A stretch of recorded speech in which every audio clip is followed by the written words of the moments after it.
Je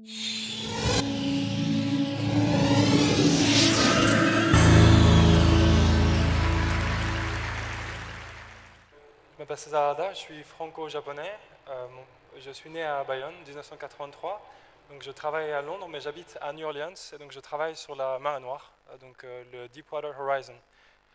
Et donc je vais vous présenter aujourd'hui Proté. C'est un drone à voile qui collecte les marées noires. Donc je vais aussi vous expliquer pas seulement la technologie, mais je voudrais aussi vous expliquer comment le projet est né, donc, et aussi là où il va. Donc ça a commencé pour moi au Kenya. Donc je travaillais comme chef de construction le matin sur j'étais chef de construction sur un incubateur de technologie mobile à Nairobi. Et l'après-midi, je travaillais sur un projet de monitoring environmental. Donc je fabriquais un site qui permet, un peu comme on a montré avant, de permettre aux citoyens de faire un monitoring, un suivi en temps réel de leur environnement. Pendant que je travaillais à Nairobi, donc la plateforme pétrolière de Deepwater Horizon a explosé, tuant sur le coup 11 personnes et blessant 16 personnes et entraînant la plus grande catastrophe écologique du continent américain. Donc sur une zone de 65 000 km² de dead zone, ce qu'on appelle dead zone, qui était complètement dévastée. Et donc j'étais en Afrique et je me sentais vraiment impuissant par rapport à ce terrible accident entre guillemets. Et juste 2 jours après ce terrible accident, j'avais rendez-vous pour mon projet de Environmental Monitoring. Donc j'ai rencontré Tomoko Nishimoto, qui est la directrice de l'UNEP. L'UNEP, c'est United Nations Environmental Programme. C'est le programme environnemental des Nations Unies et qui est aujourd'hui l'institution la plus puissante ou la plus autoritative sur les sujets de questions environnementales. Mais je me demande dans la salle, combien d'entre vous connaissent l'UNEP? Une personne. Voilà, c'est ça le problème, c'est que vous connaissez certainement tous Greenpeace, mais personne ne connaît aujourd'hui l'institution qui a le plus de pouvoir politique. Et c'est ça le problème, c'est qu'ils n'ont aucun pouvoir opérationnel, il n'y a personne sur le terrain. Donc il y a un réel problème aujourd'hui de coordination et de mise en place de nouvelles technologies quand il y a une crise écologique. 2 jours après ce rendez-vous, qui était encore un choc pour moi, le logiciel pour lequel je travaillais, qui s'appelle Ushahidi, en swahili qui veut dire témoignage, était déployé pour faire une cartographie en temps réel de la marée noire. Et donc les points rouges que vous voyez sur la carte sont des rapports que les gens utilisent leur téléphone portable pour indiquer quand il y a de la marée noire qui arrive sur leur rivage, ou tout simplement pour dire qu'ils ne se sentent pas bien, ou qu'ils tombent malades, ou qu'ils ne peuvent pas pêcher.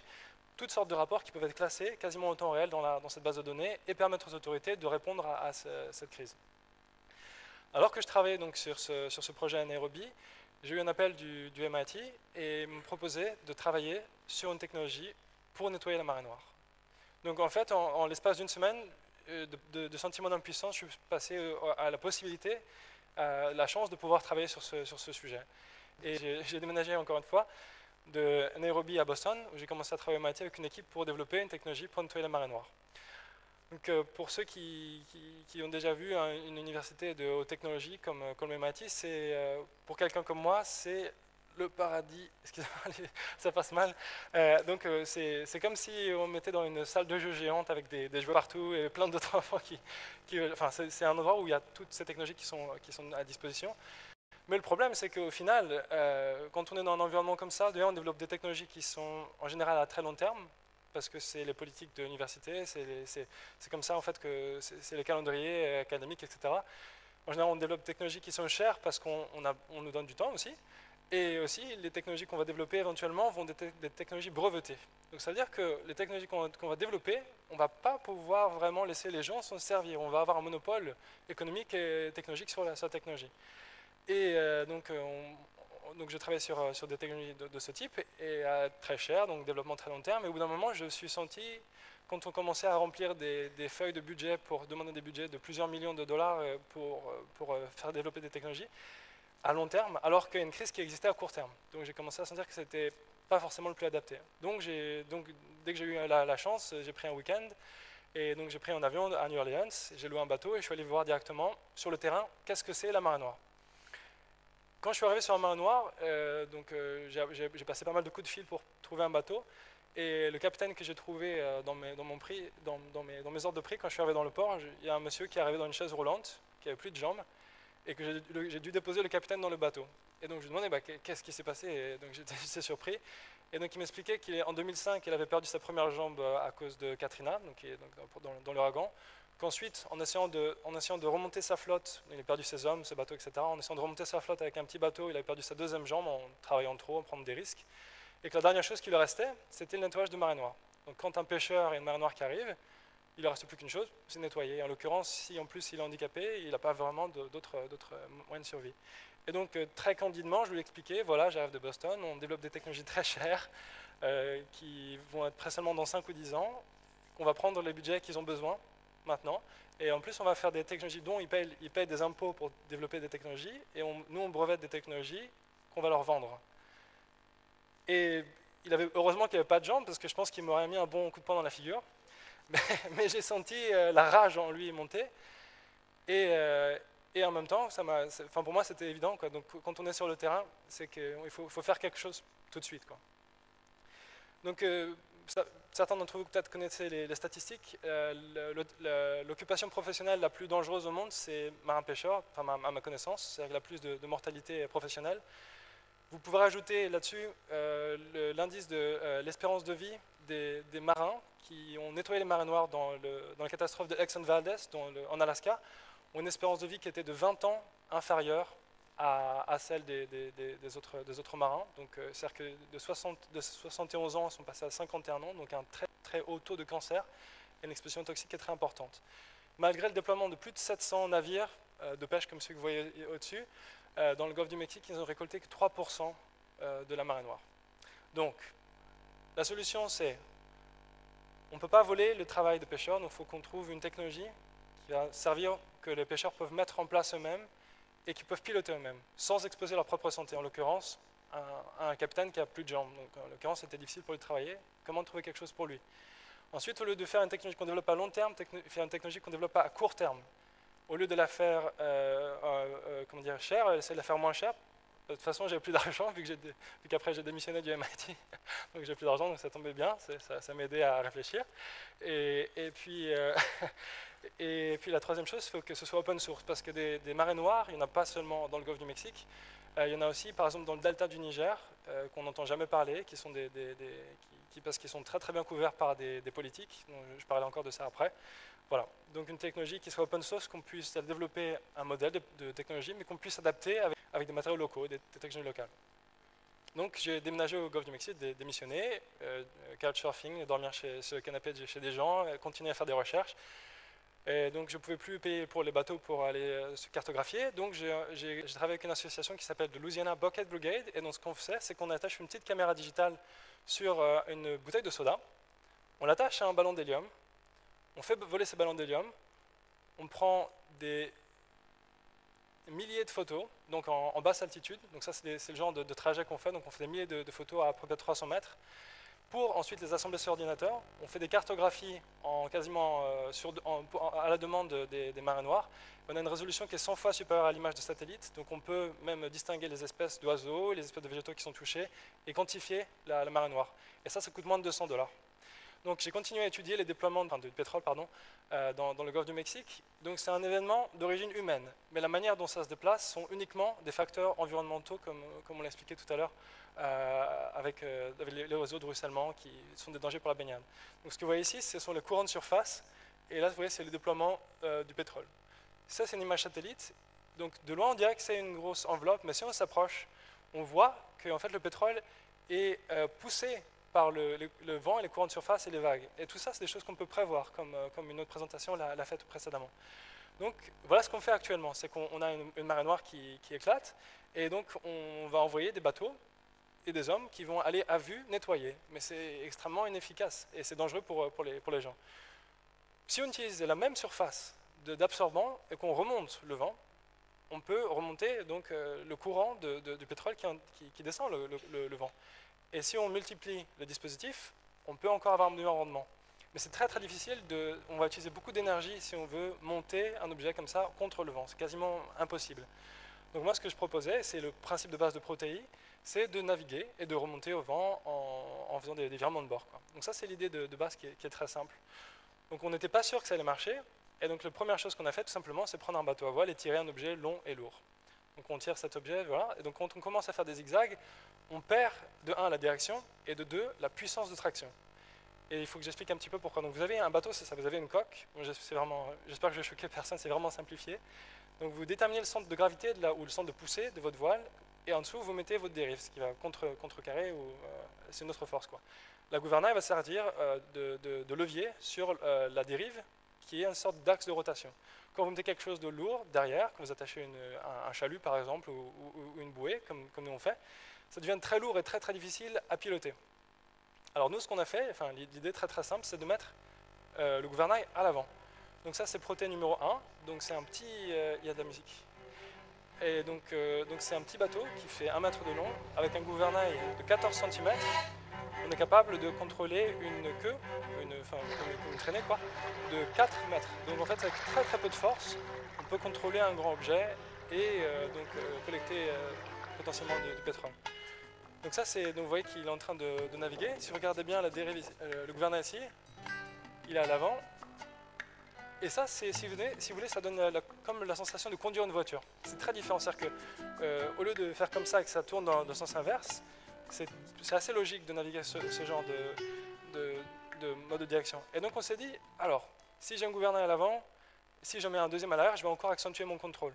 Et si j'en ai un troisième, voire un quatrième, peut-être j'ai encore plus de contrôle. Et donc l'idée, je continue à travailler sur la table à dessin, et puis on s'est dit, mais alors je me suis dit, pourquoi pas faire toute la coque articulée, plus avoir de gouvernail et de dérive, mais que l'ensemble du prototype, en fait, l'ensemble du bateau change de forme. Et donc ça donne un bateau robot, donc c'est le premier bateau dans l'histoire de la navigation qui change entièrement de forme. Et vous voyez en fait qu'il va couper les vagues, il va utiliser la force centrifuge pour tourner, comme ici comme vous surfez, vous savez ce que c'est. Donc vous utilisez la force centrifuge parce que vous déplacez votre centre de gravité par rapport à votre centre de flottaison, vous enfoncez, vous tournez dans les vagues. Donc il y a plus de contrôle. Et ce qui est intéressant aussi, c'est en mode de navigation, c'est-à-dire que là vous allez voir, c'est-à-dire que vu que votre nez qui tient le foc à l'avant et la grande voile sont à différents angles du vent, vous allez capter ou attraper le vent de l'autre côté beaucoup plus rapidement. Ce qui est intéressant, c'est que donc, vous avez la voile à l'avant et la voile à l'arrière, et c'est-à-dire qu'à tout le temps, vous avez le vent qui prend des deux côtés. C'est-à-dire que si vous tirez un objet long et lourd, vous n'avez aucun moment où vous perdez la poussée. Donc c'est-à-dire que quand vous voulez tirer plusieurs tonnes de pétrole dans un absorbant, c'est un énorme avantage, et un bateau normal ne pourra pas avoir autant de capacité. On s'est dit comment aller plus loin. Donc on voulait faire quelque chose de pas cher, etc. Donc c'est dit, donc j'ai fabriqué un proto qui fonctionne sur le même principe, qui fait 3 mètres de long, 6 mètres de haut, pour moins de 100 $. Donc c'est juste du plastique, pas très écolo, il faudra qu'on trouve des matériaux meilleurs dans le futur. Mais donc c'est vraiment artisanal, on va dire, et donc on teste ça. Et donc l'idée c'est, on a une grande surface de voile, donc beaucoup de puissance, et par contre l'objet lui-même est très très léger. C'est comme un ballon, si vous voulez. Donc la marque dans l'eau est très très légère. Donc on a de la puissance et de la légèreté. Donc on peut se concentrer sur des grandes poussées. Donc quand je savais que j'ai fait ces tests, premiers tests, et donc je savais que la technologie était non seulement viable, mais qu'elle avait un potentiel important. Donc j'ai publié un site dans lequel j'ai publié ces recherches et les plans de prototypes, etc. Et donc on demandait aux gens d'investir 5 $, 10 $, et en échange de quoi on leur donnerait nos plans, etc. Et on leur a promis de fabriquer un plus gros proto. Et donc en à peu près 5 semaines, on a levé, avec 300 personnes ont décidé de nous donner un petit peu, 5 $, 10 $, 1000 $. Et on a levé donc à peu près 33 000 $, avec lequel on a monté, donc j'ai recruté une équipe d'ingénieurs, donc on a maintenant une équipe, on a à peu près on a à peu près 10 personnes dans l'atelier et 30 personnes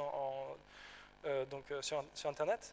Et on a fabriqué un proto, donc comme on avait promis, donc qui est la même version mais en plus grand. Donc c'est un robot qui fait 3 mètres, et donc en fait qui essaye d'explorer ces nouvelles propriétés de navigation pour ses applications environnementales. Donc ce que vous voyez, ça s'est passé à Rotterdam, ça a été supporté par une institution qui s'appelle le V2, on a été hébergé pour avoir un atelier gratuit, etc. Donc c'est le Institute for Unstable Media. Donc en fait c'est un bateau qui va suivre la forme des vagues. Tout à l'heure on parlait de surf et devenir l'océan. Tous les bateaux ils vont essayer de couper les vagues et c'est être le plus efficace possible. Mais si on avait un bateau qui suivait la forme des vagues, peut-être on peut avoir des meilleures propriétés parce qu'on dissiperait moins d'énergie, etc. Et l'autre énorme avantage aussi, que si vous avez une courbe continue, il n'y a rien du tout qui va vous casser parce que tout est mou en fait. C'est-à-dire que si vous heurtez un rocher ou vous accrochez sur un récif, la forme est continue, le bateau est mou, il va s'en sortir, il n'y a pas de problème. Donc l'idée, c'est de faire des bateaux, des drones, qui soient très très bon marché, et qu'on puisse en envoyer en grande quantité pour résoudre des problèmes importants. Et ce qu'on est en train de faire, en fait, c'est assez proche d'une évolution biologique. Donc on est passé d'un bateau normal à un bateau à plusieurs dérives, ou plusieurs gouvernails, comme vous voulez, à un bateau qui a une forme continue qui change entièrement de forme. On développe toute cette technologie en open hardware. Donc, il y a une grosse culture de open software, et nous, on essaie de faire la même chose avec les objets. C'est-à-dire que chacun est libre d'utiliser, de modifier et de distribuer. Et en échange, on demande juste une chose, juste d'être crédité, donc Proté, et que les gens qui font une amélioration sur notre technologie participent à la communauté. C'est-à-dire que s'ils ont travaillé à partir de notre travail, il faut aussi qu'ils nous rendent. C'est gratuit, mais il faut partager ce qu'on fait, quoi. Beaucoup de gens nous disent, oui, c'est un peu idiot parce que vous ne gagnez pas d'argent, c'est vrai, on est pauvre pour l'instant, mais à long terme, on devient le centre de cette technologie, on devient le carrefour, si vous voulez, de tous ces gens qui vont contribuer au développement de cette technologie, parce que notre objectif, c'est l'environnement, ce n'est pas le bénéfice, comme je l'explique à court terme. Donc, comme je vous ai dit au début, je suis moitié japonais, je suis né à Bayonne, mon père est du Japon, et sur la carte ici, vous voyez le point rouge, c'est Fukushima, Daiichi, donc c'est un réacteur nucléaire, et ma famille habite juste de l'autre côté de l'île, donc j'ai des cousins en bas âge qui sont très exposés à des hauts taux de radiation, donc statistiquement, ils ont des hautes chances d'avoir des cancers de la thyroïde. Donc je vais aller dans 2 semaines avec des instruments de mesure et essayer de mesurer les taux de radioactivité. Parce que comme vous voyez, la plupart de radioactivité, donc ça c'est des simulations, elles ont été poussées par les vents dominants de Russie vers l'océan. Et on a très très peu de points de mesure. On a beaucoup de simulations, mais on ne sait pas en réalité. Ce qu'on sait, c'est qu'à terre, la société civile, qui font des associations, etc., qui font des mesures, ils mesurent des taux de radioactivité qui sont 2 fois supérieurs à ceux publiés par le gouvernement. Donc encore une fois, on a besoin de développer des technologies qui sont faites par la population, qui sont services de la population et qui permettent d'établir une vérité. Parce que si on n'a pas des mesures maintenant, dans 10 ans, mes petits cousins qui ont aujourd'hui 4 ans, 5 ans, qui ne peuvent pas boire l'eau du robinet parce que c'est radioactif, etc., ils auront un cancer et ils ne pourront même pas prouver que c'est relié à cet événement radioactif, donc ils ne seront pas couverts par les assurances. Donc c'est urgent de faire ces mesures. On ne peut pas envoyer des humains, évidemment, on doit envoyer des robots, et ce sont des robots qu'on devra sacrifier, parce que ce sont des robots qui sont radiés, donc on devra détruire les drones. Donc on a besoin de drones open source pas chers, etc., qui sont comme ça faciles à utiliser. Une autre application, on a parlé du plastique, j'espère que ça va passer. Voilà. Donc pareil, de la même manière que le pétrole qui est perdu dans la mer, il se déploie avec les courants de surface, etc. Donc on peut faire la même chose avec les plastiques. Ce sont des courants qui sont convergents, et donc c'est des vents dominants qu'on peut utiliser pour naviguer perpendiculairement, encore une fois, avec par exemple des filets de type des filets à plancton, pour récupérer le plastique, qui, comme vous savez, en fait, vous jetez une bouteille de plastique, il va se déplacer dans l'océan. Au bout de quelques années, l'action combinée des UV, la force des vagues, l'activité chimique va casser le plastique jusqu'à une taille qui va être de taille de plancton, qui va revenir dans notre chaîne alimentaire jusque dans nos assiettes. Donc, encore une fois, c'est utiliser la force de la nature pour résoudre un problème d'origine humaine. Donc, il y a d'autres thèmes comme la surpêche. En fait, si vous voulez, ce qu'on développe, c'est une plateforme. C'est-à-dire qu'on développe un drone à voile en open source. Donc les schémas électroniques sont très simples, sur lesquels on peut planter, greffer différents types de capteurs. Donc, pour étudier la surpêche, la radioactivité, un peu ce que vous voulez. On n'est pas du tout les seuls à travailler dans ce domaine, mais on est les seuls à avoir cette approche comment dire, soft engineering, c'est-à-dire qu'on essaie de réfléchir, pas à faire un navire dur, mais au contraire d'avoir une approche beaucoup plus flexible. Voilà. Donc la conclusion, c'est ça.